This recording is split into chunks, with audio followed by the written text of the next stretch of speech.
bodies hit the floor. Like the... Oh, sorry. What if Let the Bodies Hit the Floor and It's Raining Men are the same song from Nope. two different perspectives? Ooh, that's dark. Especially for the second movie. I found that. I found that on a Reddit post. Oof. Greetings, everyone, and we are Abstract Tiger Productions. I'm Chris, And I'm Drew. and I am confused at why I'm doing it this way. It's been a while. We're Well, back. it's nice when we all talk like this, and sometimes you just have to inflect your voice. Maybe it was trying to project, my old, like one of my college professors or something like that. Oh, I thought you were testing out a new D&D character voice. No, I do have some interesting news about that. I wanted, Yay. but that's like we can do that off camera. Anyways, so hey, we're here with Ruby. However, we're taking a little bit of break between volumes 2 and 3 to do these World of Remnant videos. Now, technically, I think I've mentioned this before. These were interlaced actually in these first 4, I should say, were interlaced in the actual volume of 2. Yes. Volume 2? Yes. Oh, gosh. I've forgotten how to words write today. Gibberish. Oh, jeez. I can do the entire episode in Shriwook if you want me to. Only if I can do it in Wookiee. That's the same thing. I know. Okay. I know it's the same thing. Okay. But I was like, I can actually talk Wookiee. Yeah, well. Well, we're not going to get into that. Okay. All right. I said hi, everyone. Yeah. These are little informational videos, I guess you could say, that came out like on like off weeks or something like that. Whenever the episodes were airing week to week. I decided to push them to the end of the episode or season volume. I keep wanting to say season, but they're volumes. So we're gonna do this episode, the first 4 episodes, which the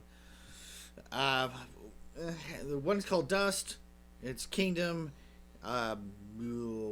Grim, yes, and then Aura. Those are the first 4 episodes. There will also be another episode probably come out before volume 3 episodes start rolling out. Okay. About the next 3 episodes, 5, 6, and 7. And technically there is one that I will have to look at the episodes to figure out which one I want to put that before. Okay. Because the 8th episode really introduces a completely new concept, I guess you could say. Okay. And I want to kind of sort of get this out there, and it wouldn't be a completely, what is this? What's going on? And, okay, so, well, that's future us problems, but this right here, we're going to get into the way this little video is going to work. We're going to watch a video, do a very quick recap, go into the next episode, and then probably at the end have a little bit more of an in-depth discussion about other things, about things that questions come up and whatnot. So, all right, are you ready to get started? I am indeed. Okay, all right, starting with the very first episode, Dust. Play.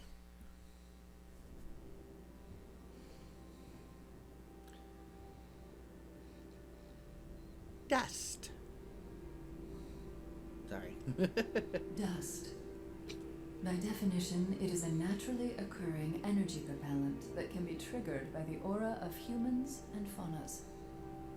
But in reality, it is much, much more. Found in 4 basic forms, dust can be combined, both artificially and naturally, to form new, stronger types, each with unique properties. Since its discovery, man has concocted a multitude of ways in which to harness the powers of these mysterious crystals.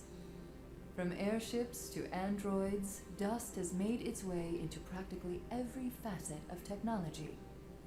Some prefer to use dust in its raw form, elegant yet destructive. Those who choose to wield dust in this state must possess a certain level of discipline to ensure that their resulting powers do not break free from their control. Dust ammunition serves as a more practical application in today's modern society. With Which the we've seen, technological advancements in weapon design, war Weiss do machines that. simply choose the right And Yang to a certain, cartridge for the not job Yang, and pull the trigger. Blake. While this has become the standard method. Oh, so she doesn't use shotgun gauntlets with dust in them? Find individuals I'm talking about Yang. No, practicing more maybe she archaic might. I don't forms know. of dust Okay. manipulation, such as weaving it into clothing, or even fusing it directly with their own bodies. I got a Cinder vibe there. Ugh. Despite working, fighting, and even turning a profit with it, humanity has still yet to understand how dust came to be. And more importantly, how their involvement with Just need dust something. will ultimately Yep. change the world of Remnant. Hey everyone, thanks for watching that RT animation video. You should also check out RTX 2020 and Animation Fest. Oh, It's our that's- 10th anniversary, which is really big, so come on down. Yeah, okay. All right, well, we'll do it that way. That's a couple years. Okay, so crystal. So, yes. Yeah, it's mainly it's found in crystalline form. Yeah. So, and which we've seen that, from the first episode, where the Ronin Torchwick shows up, Yeah. starts trying to rob the place and starts stealing all the stuff. Yeah. Right. So yeah, but yeah, we've seen it in ammunition form. Mostly with Weiss, though she pretty much. I'm surprised they didn't mention the different types of. Yeah, I saw that. ones. I saw a fire symbol. There's fire, ice, lightning, and ground. Is that what the green one was? I think Was maybe, ground? Okay. Yes, or something of that nature. It looked like a little what's the word I'm looking for? I don't know. It'll come to me. Anyways, the But, symbol of it, Yeah. yeah, it had a distinct symbol that looked familiar. Yeah. But yeah, that was just a very, very short, very a little bit. You probably knew a lot of that, most likely. It also talked about some of the ways it was. Maybe you didn't really, we hadn't really got into someone who uses it in its raw form, No. or just we've seen it in clothing, but the whole using it, just jamming it straight into their bodies, haven't Yeah. seen that. No, but the clothing thing, the first impression I got from that was Cinder. Yes. Was I right Yeah. on that one? Okay. Yeah. I was like, because her clothes look flamey. Yeah. Okay. Yeah. So I'm guessing. So, question: Okay. are certain levels of aura, or certain types of aura, more proponent to a specific kind of dust, or can she use ice dust and all that kind of stuff, even though her aura is fire? That's my main question, because Because I may be a I don't know if there's like any certain type of like, if your aura is at this particular strength level, you're capable of using, say, for example, fire or anything like that. I don't Okay. think there's anything like that. I think there's also a lot of personal preference. okay. What you're like Weiss, I know we've seen her primarily use a couple different ones. Ice for one. Right, but she's using it through a rapier, so she's Right. using it through a tool. She's not actually Right. wielding it with her own aura. Right. Okay. But she does activate it with her aura via Right. her rapier and whatnot. I But she likened also uses gravity, which that's also a variant of one of the other twos. That maybe wind might be the other one as opposed to ground or something like that. But yeah, anyways. Especially after watching that, I liken it a lot to mana in Magic. Right, yeah.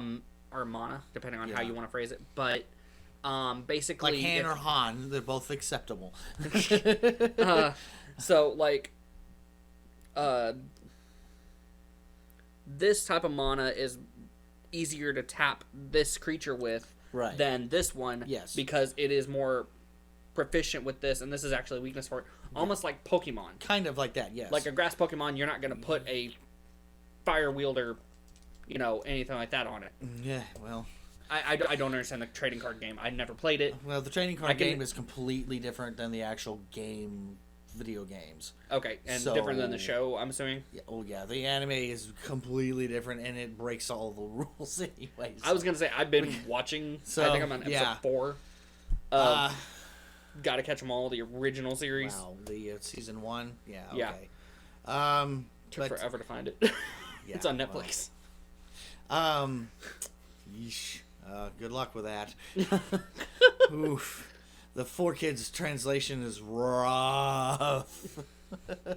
But anyways, there's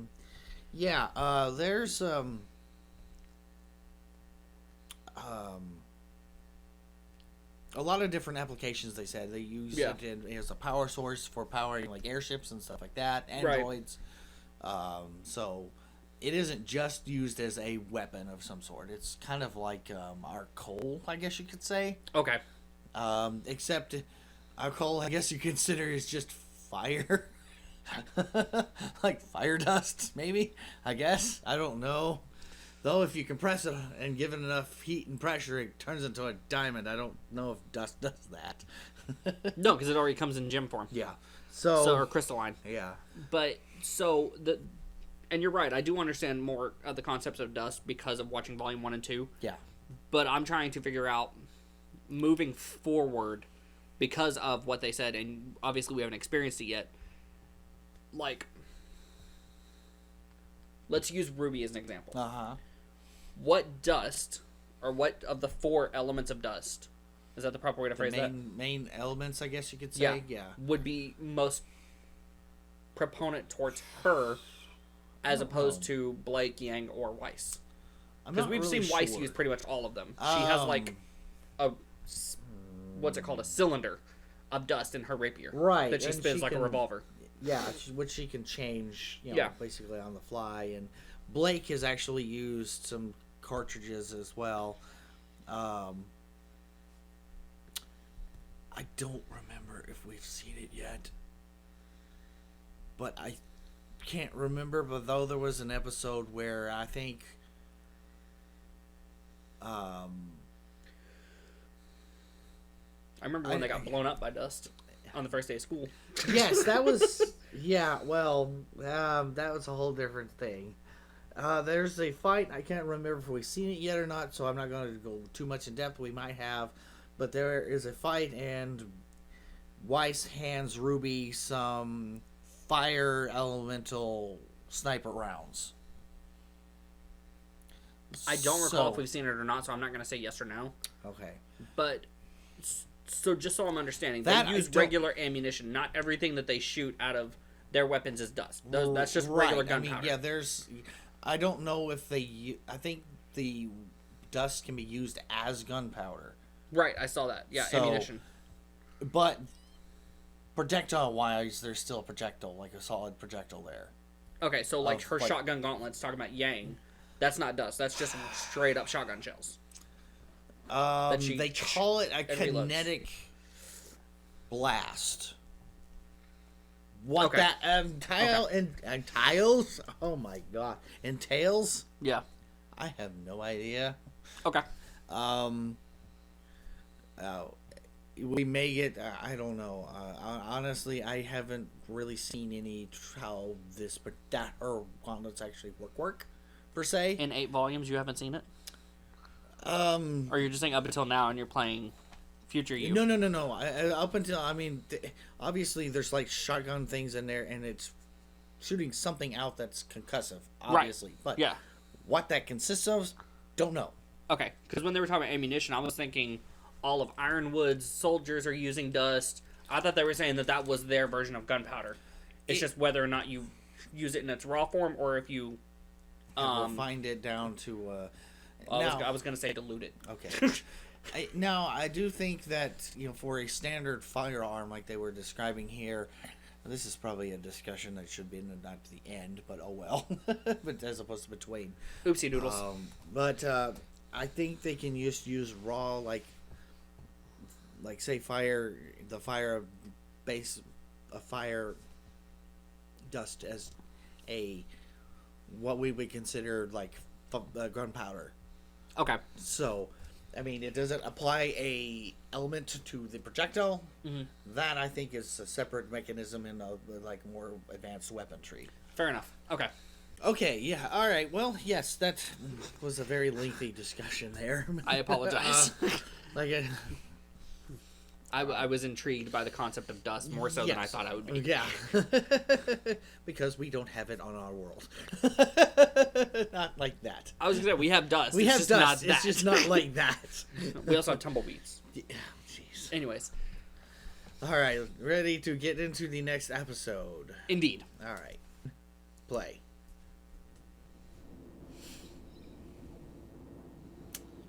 This one is Kingdoms. All right, it's going to take a brief thing about The world of Remnant is a dangerous place, Broken particularly for man. Oh, wow. Okay. In the countless years that humanity has roamed the planet, civilizations have grown and fallen. But 4 have withstood the test that of looks time. cool. Atlas, Yep. Mistral, Vacuo, Vale. These 4 kingdoms, with the help of natural barriers and human tenacity, have proven that they have the will to survive. Each kingdom has a governing council to represent the people and their needs. Next comes the military. While most kingdoms only call on its citizens to serve when needed, others find it important to be prepared. There are still those who choose to venture outside the walls of the kingdoms. Roaming nomads and small villages are not uncommon, yet neither is their tendency to disappear overnight. Yeah.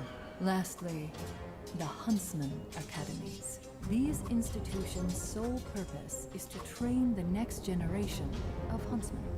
The next generation of defenders that will live and die to protect the lifestyle that they've become so accustomed to.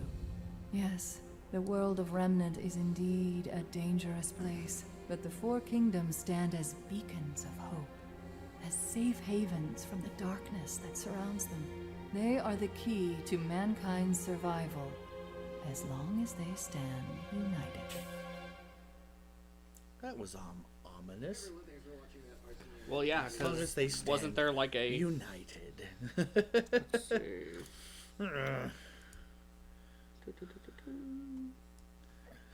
But I remember something to do with a train and a bunch of Grim.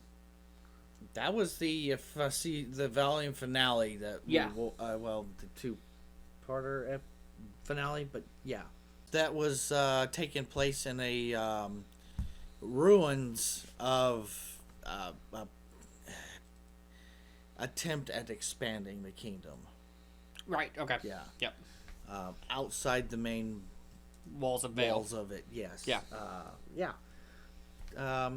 You got to see a little bit of the the continental structure of the planet. Thought that was really cool. Yeah. The negative space between them made a cool design. Yeah. Though there is one giant landmass that nobody apparently has talked about. The one that The one that was on the very top? Yeah, the very upper left. Yeah. Yeah, the one that looked kind of like Antarctica, essentially. Well, I would look like a dragon, but Well, I was but going to say, no, I was talking about, if you think about the way that our current continental landscape is, the one that's up there, well, that Antarctica is down here. Yes. But up here, like the just random piece of landmass, that's the Arctic Circle, I guess. Well, Atlas would be considered more in that area. Okay. But let me Isn't Atlas where go back real quick. Hold on. Neptune's from? No. They're from Mistral. They're from Mistral? Okay. Yes. Yeah, here we go. Yeah, right. Okay. Okay, here is Vale, Uh huh. Vacuo, Uh huh. Mistral's over here, Okay. and then here is Atlas. I'm talking about this over here. Oh, okay, okay. Yeah. Then we have the Australia fish right down here. Yeah, I see the Australia fish. I was, for some reason, I was thinking that Atlas was the one that looked like what you called a dragon. Yeah. And I was thinking that one was the one that didn't have a capital on it, like a light. Yeah. So I got the two mixed up. But yes, now I see the dragon design. Yes. I'm assuming that is intentional. It was not. There is a little bit of a story, and it's talked about on like the behind the scenes in the first volume, when Monty was first developing the world. Yeah. He had some ketchup on a napkin and just kind of went whoosh. Okay. And then opened it up, and that's what was on there. Of course, it's refined a little bit more to be Right. more map-esque as opposed to ketchup on napkin. Right. But yeah, if you just look at the negative space, that's what was catching my attention initially. Yeah. But yes, Australia fish. I see Australia fish, yes.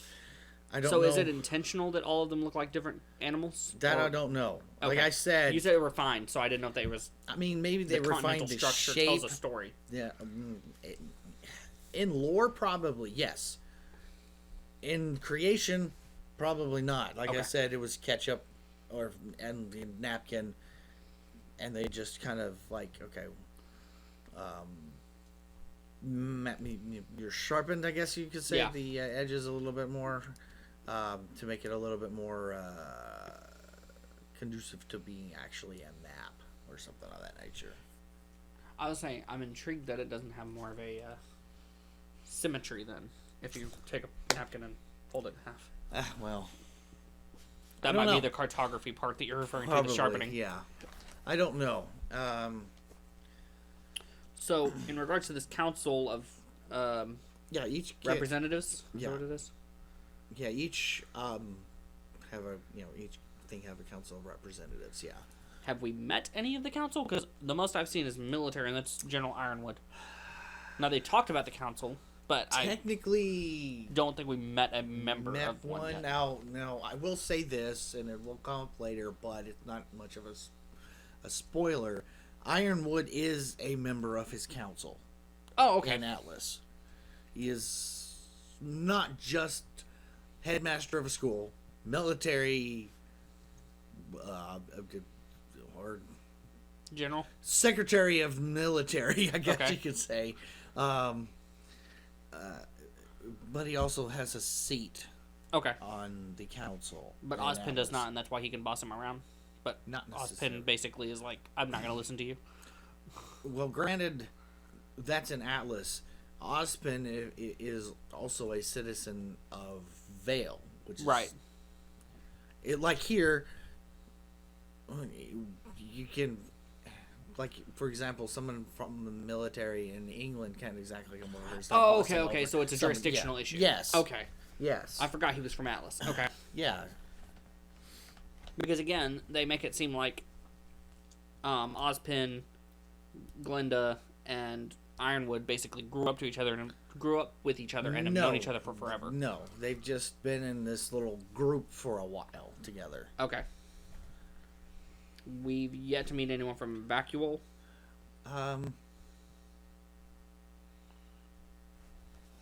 Yes. No, wait. I think Sun's from Vacuole. Yeah. I thought Sun and Neptune were from Mistral. I can't remember. Fair enough. Okay. There's Emerald and Mercury. But We don't know where they're from. I don't think. do we know where Cinder's from? I don't remember. Not if they said yet. Anything. Okay. Because everyone just showed up at the Vital Festival, and half these people are like not who they claim to be, so I'm still confused. There was that one, that did have showed represent, the students from, the 4 different kingdoms. Right. So technically, yes, but nothing like really Okay. named per se. Now, whenever we get into Volume 3 and the Vital Festival happens, Yeah. we'll get introduced to more named characters and stuff like that. So yeah. All right. Anything else? No, I just wanted to understand how the Council of Representatives worked, because it seems like everyone's just running around doing their own thing until, like, Ironwood comes in and says, no. Well, That's the way I can describe it. Ironwood is technically only over control of Atlas military, not over any of the others. Then how was he able to... Ironwood takes over security of Vital Festival. Well, that's... Ozpin potentially fired. That's what I have in my notes. That's a kind of a gray area, I guess enough. you could say. Okay. Being as how he brought a military with him, Yes. or whatever. The Paladins. Well, just in general. Yeah. I'm sure that the Vale Council, okay, yeah, he brought all these quote-unquote security forces with him, so we can let him do that. But the Vital Festival, we'll get into that later. So, yeah, Fair I'm not enough. going to get into that too much right now. Sorry. So, let's get into the next episode, shall we? Yes. Episode 3. Grim. Yes. Play.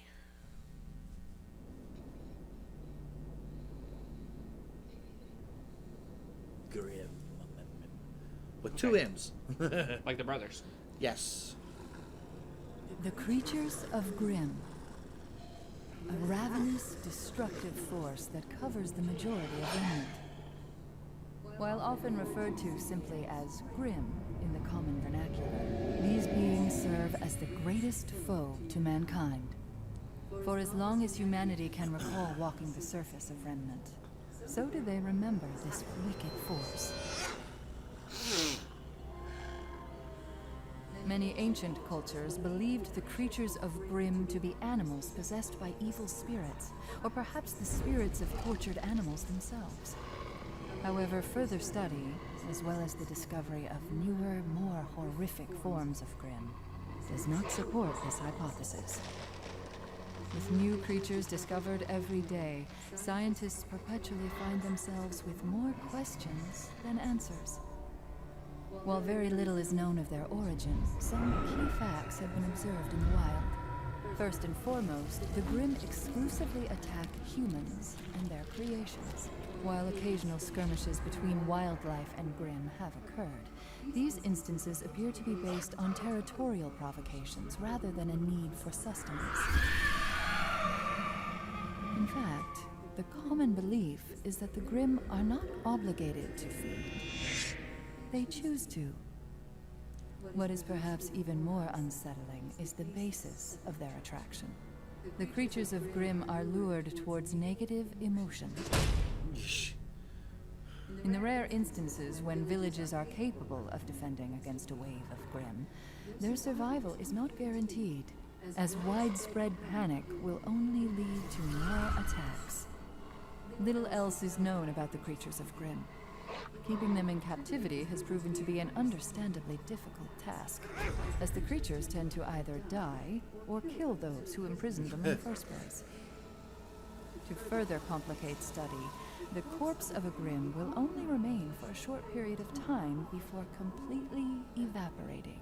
Those who hunt the beasts for sport find this particularly upsetting, but manage to get by with cheap taxidermic recreations and bombastic storytelling. Although the creatures of Grim appear mindless, more delicate observation has proven contradictory.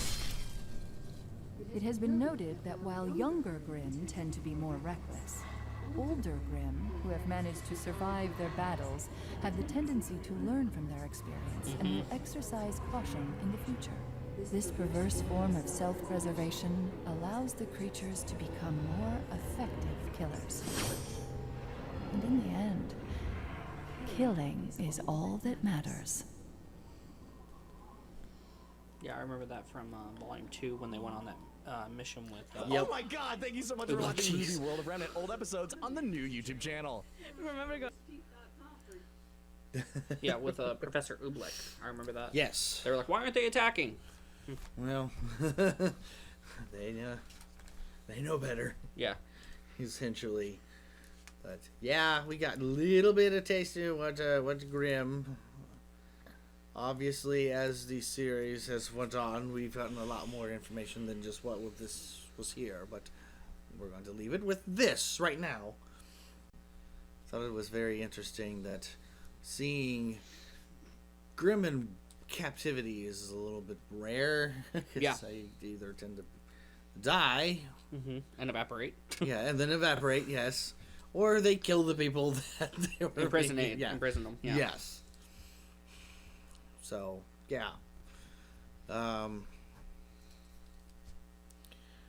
Anything else? I Or have just- I have okay. nothing with Grimm. 'Cause Okay. I understand the concept of Grimm. Yeah. It's negative spirits take over animals and Well, that are- is a theory. It's Yeah. not actually proven. right. I was summarizing. Okay. Yeah. Negative spirits that take over animals and wear kabuki masks. Got it. No. I don't know how else to describe their faces. They all look like kabuki masks. Okay. Well. Yes, I can. Okay. That might be just Monty's art style when he was designing them. Yeah, probably, but that's not what they actually are. Are they actually their faces? No. Well. Like, have you ever had a... Not asking for spoilers, but in 8 volumes, has there ever been a face knocked off of a Grimm where you actually see what's underneath? I don't think so. Okay. But then I don't remember every single battle. I mean, there may be something like cracked or something like that, but I don't Okay. remember per se. Okay. All right. Well, that was quick and short and easy. Let's, I guess, get into the final one of this little batch. Episode 4. This is Aura, dealing Okay. with Aura. All right. Play.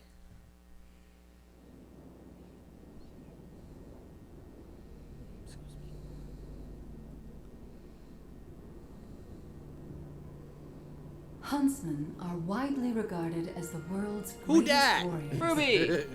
Who While dat? skilled in a wide variety of weaponry and hand-to-hand combat, these champions are also Yeah, masters I of see a the tag. much greater power. Aura. Rin. Aura is a manifestation Purple. of the soul. A life force that runs through every living creature on Remnant, whether they are a meager shopkeep or a renowned knight. However, what sets true warriors apart from all others is their ability to amplify and control their aura. Aura is primarily used as a defensive mechanism, passively coating the wielder in a protective force field. It can protect a combatant from what would normally be a fatal blow. It does not, however, make the user invincible. No. As they receive more and more damage, their aura reserve will deplete. If this happens, all the fighter will be left with is his resolve. Fortunately, when a fight turns gruesome, a warrior can also rely on their aura in a different manner. Semblance is a term used to describe the projection of aura into a more tangible form. For some, this could be the ability to control objects with telekinesis. For others, it could mean superhuman strength. The power associated Super with the Saiyan. wielder's Yes. semblance is completely unique. With enough training and focus, a user's aura can turn them into something much more than just a man.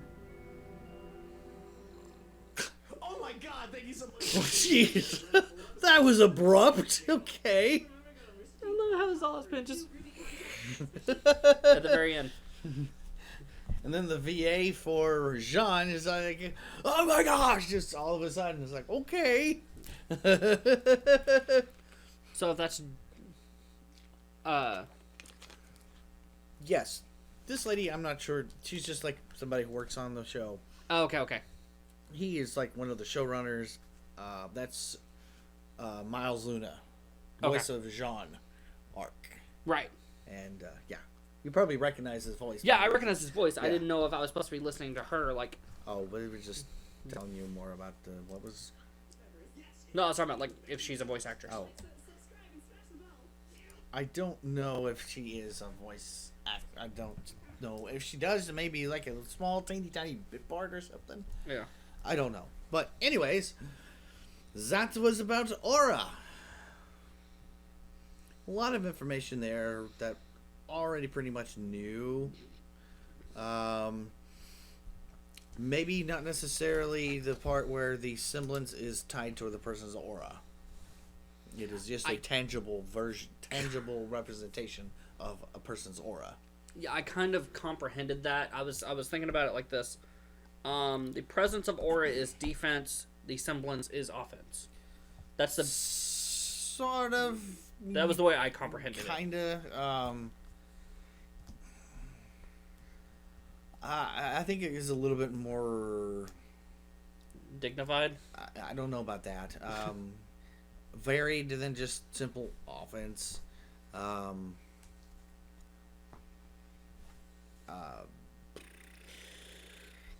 mean, yes, it obviously can be used as offensively, this person's semblance, but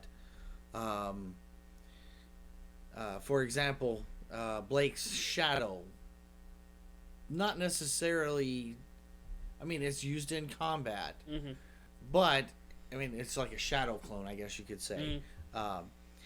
It's just there to take a hit. Doesn't really have any combat ability on it all, or something like that. It's just there to kind of sort of protect her as well. Right. So I wouldn't say it's strictly, the semblance is necessarily strictly offense. It's still tied to that defensive role of aura.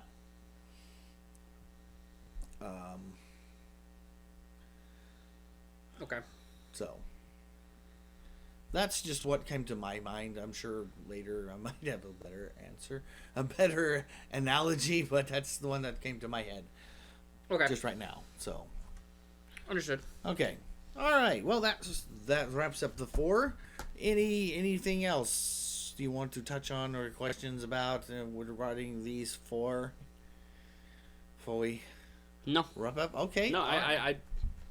I think our in-between discussions pretty much covered that, which, like you said, we could have saved that for the end, because now we have nothing to talk about. Other than, be sure to like, subscribe, and hit the bell so you do not miss a single episode. Also, down in the link description down below, there is Patreon. It's a thing. It has this, it exists. Yes. Until, I guess, the next time, which we will also be doing another batch of 3. So be looking for that to come. If you do the aforementioned like, subscribe, bell thingy, you will get notifications. Yay, you! Anyways, okay. Moving on. All right.